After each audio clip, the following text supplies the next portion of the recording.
L'Occident doit beaucoup à l'islam ou c'est exagéré?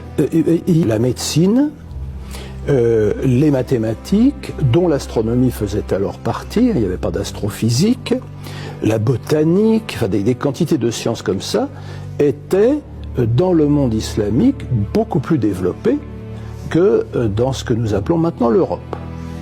Les œuvres d'Aristote avaient été traduites, il les commentait, il les prolongeait, éventuellement il les critiquait. Bon, le niveau, disons, de civilisation du monde islamique était nettement plus élevé que celui de l'Europe à l'époque. Bon, tout musulman considère que l'islam est la parole de Dieu, enfin même la dictée de Dieu.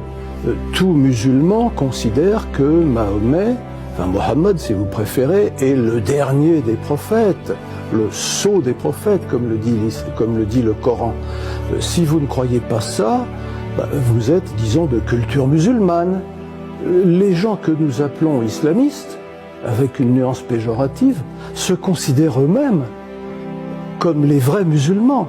Et ils reprochent aux autres d'être des tièdes, des lâches, vendus à l'Occident, enfin bon, toutes sortes de choses. Alors comme nous avons des lunettes chrétiennes à travers lesquelles nous regardons les autres religions, nous considérons comme religieux ce qui a des équivalents dans le christianisme, la prière, le jeûne, le pèlerinage, des choses de ce genre-là, et en revanche nous rejetons ce qui n'a pas d'équivalent dans le christianisme, à savoir des règles alimentaires, pas de porc, des règles vestimentaires, le voile des femmes, des règles capillaires, la barbe qu'on laisse pousser et la moustache que l'on taille. Nous considérons que ça n'est pas religieux.